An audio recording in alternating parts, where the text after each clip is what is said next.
네, 오늘은 레고캠 바이오에 대해서 첫 번째 알아보도록 하겠습니다. 자, 이 기술 추출과 관련해서 레고캠 바이오는 정말 빠지지 않을 것 같은데 네. 또 앞으로 기술 수출이 또 이루어질 것 같다고요. 네, 이제 말씀해주신 대로 이제 레고캠 바이오 하면 기술 수출의 명가로도 불리는데요. 이 또다시 이제 기술 수출 파이프라인을 준비하면서 잭팟을 터뜨릴 것으로 기대됩니다. 레고캠 바이오는 지금까지 총 12건의 이제 기술 수출 계약을 체결했는데요. 이제 총 누적 기술 수출 금액이 6조 5천억 원에 달합니다. 그래서 말씀해 주신 것처럼 국내에서는 성공적인 기술 수출 기업으로는 꼭 이야기가 나오는 기업이고요. 네, 이제 굉장히 크네요. 네, 이게 총 누적이 이제 6조 정도인데 이게 국내에서도 굉장히 손꼽히는 수준이라고 볼 수 있습니다. 그다음에 이제 이번에 준비 중인 기술 수출 역시 이제 1조 원 이상의 규모로 가능할 것이라는 전망이 나오는데요. 이번에 기술 수출이 기대되는 후보 물질의 경우에는 이 레고캠 바이오가 새로운 전략을 이제 시작하는 첫 번째 파이프라인으로서 더 큰 규모로 이루어질 수 있다는 전망이 나오고 있습니다. 네, 그동안 12건 그리고 6조 원이 넘는 기술 수출을 이뤘는데 자, 이번에 기술 수출은 뭐 어떤 품목이 좀 전망이 되고 있습니까? 네, 좀 이제 구체적으로 이제 기술 수출될 품목을 설명드리자면은 이제 저번에 한번 말씀드린 적이 있었는데 항체 약물 접합체 이제 항체와 지난 시간에 네, 말씀드렸죠. 항체와 약물의 이제 링커로 연결해서 투여하는 방식인데요. 이 기술인데 이 중에서 이제 LCB84에 대한 기술 수출 논의가 활발하게 이루어지고 있다고 합니다. 이 LCB84는 이제 유방암 등 고형암을 타겟으로 한 임상 중인 파이프라인인데요.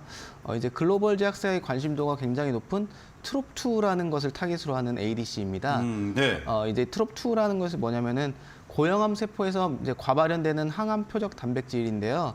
이제 이것을 이제 암 세포에서 많이 발생되는 것인 만큼 이것을 타깃으로 하면은 치료 효과가 굉장히 좋을 것이라는 예상입니다. 근데 이게 문제는 트롭2가 암 세포가 아니라 정상 세포에도 굉장히 많이는 아니지만 이제 조금씩 있는데요.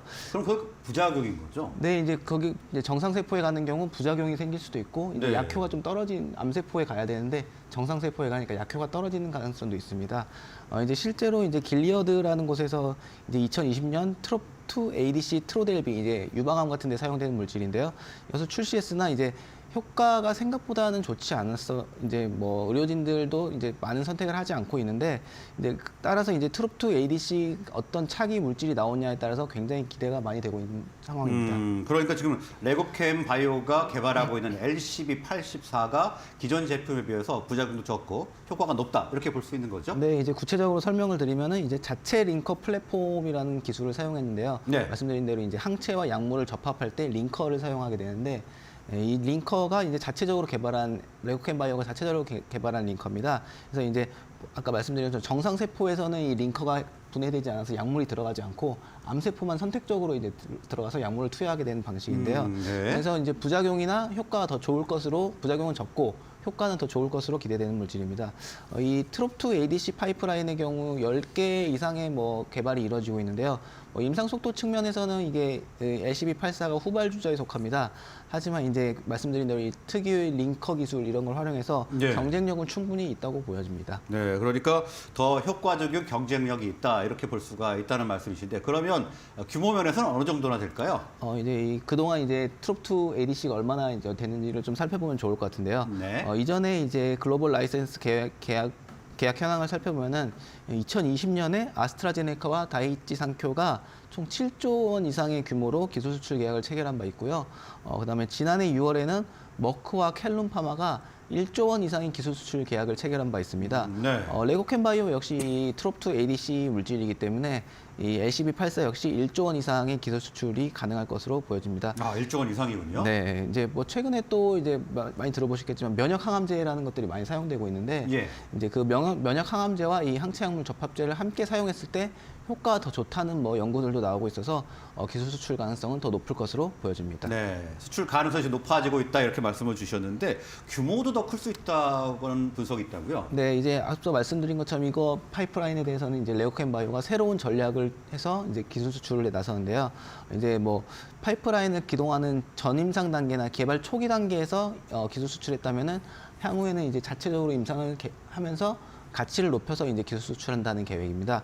구체적으로 이제 말씀드리면 임상은 보통 이제 치료제 후보 물질을 도출하고 동물이나 세포에 대한 전임상을 진행하고 이제 사람에 대해서 임상 1, 2, 3상을 진행하게 되는데요.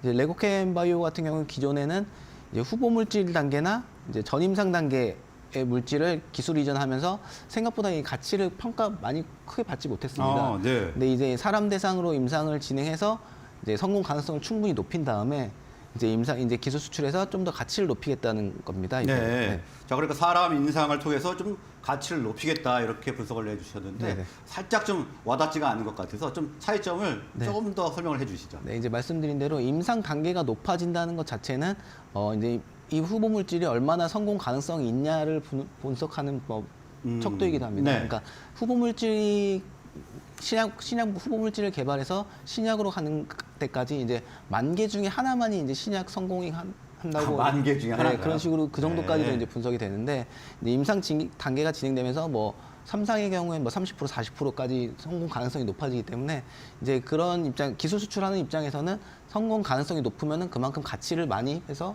뭐 기술 수출 금액의 규모를 크게 할 수 있는 아무래도 뭐 그렇겠죠. 네, 그런 개념입니다. 이제 실제로 이제 레오캠 바이오가 과거에 기술 수출했던 뭐 LCB14, LCB71, LCB73 같은 경우에는 이제 개발 초기 단계의 기술 수출 계약이 이루어지면서 자체적으로 분석하기에는 굉장히 좀 가치를 제대로 평가받지 못했다라는 이제 분석을 하고 있기 때문에 네. 이제 임상을 자체적으로 진행하면서 이 LCB84의 경우에는 자체 임상 1상이 이제 진행되고 있거든요. 그래서 자체 임상을 통해서 가치를 높여서 기술 수출할 것으로 예상되기 때문에 그 규모도 굉장히 커질 것으로 뭐 예상됩니다. 네. 그다음 미국 바이오 협회 구체적으로 좀 설명드리면은 자료에 따르면은 이 신약 후보 물질 및 전임상 단계의 파이프라인이 임상 1상에 들어가는 경우 기술 수출의 경제적 가치가 10배에서 30배 가량 증가한다고 알려져 있습니다. 아, 바로요. 네. 그다음에 이제 특히 임상 2상과 3상의 경우에선 이제 신약의 가치, 이제 효과를 본격적으로 탐색하는 임상이거든요.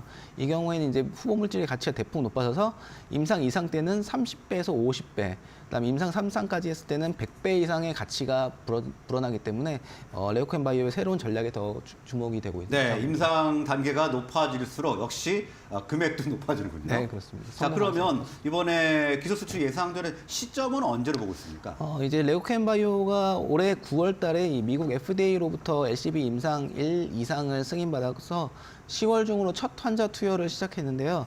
이제 임상 목표에 따르면은 2027년 5월까지 이제 임상 2상을 모두 종료한다는 계획입니다. 물론 이제 임상 2상까지 모두 완료한 뒤 기술 수출하면 말씀드린 대로 성공 가능성이 훨씬 높아서 규모도 훨씬 클 수 있긴 하지만 이제 비용의 부담이 계속적으로 되기 때문에 임상 1상 정도 이뤄진 후 기술 수출되지 않을까 뭐 이런 식으로 좀 예상이 되고 있습니다. 아, 임상 1상 정도면요? 네, 임상 1상을 완료해서 뭐 안정성 정도를 확인한 뒤에 기술 수출하는 가능성이 높아 보이고요. 그다음 또 레오캠 바이오가 최근 3년 동안 이제 12월 달에 기술 수출을 계속해서 연속적으로 성공하면서 좀 주목을 받았었거든요. 그래서 뭐 올해도 며칠 안 남긴 했지만 뭐 올해도 뭐 남은 며칠 오랫동안 뭐 기술 수출이 성공하는 거 아니냐 뭐 이런 뭐 이야기도 뭐 예측도 나오고 있는데 올해 안에는 아마 기술 수출 어려울 것 같고 내년까지 올해는 뭐 이제 보름도 안 남았어요. 네, 이제 뭐 10일 정도밖에 안 남았으니까 네. 사실 뭐 그 정도 쉽지 않을 것 같고요. 내년 정도에 가능하지 않을까 보입니다. 내년 정도의 예상 시점 말씀해 주셨고, 자, 그런데 이 바이오기업들은 뭐 기술력이 아무리 뛰어나다고 해도 이 연구 개발을 계속 진행하지 않습니까? 네. 그렇게 되면 자금이 문제인데 네. 자금 부분은 어떻습니까? 네, 이제 말씀해 주신 대로 연구 개발엔 굉장히 자금이 많이 들어가고 바이오 기업들의 가장 큰 뭐 걱정거리가 이 자금 확보입니다. 그래서 네. 이제 기술 수출을 초기 단계에서 하는 이유도 이 초반에 기술 수출 자금을 확보하기 위함인데요.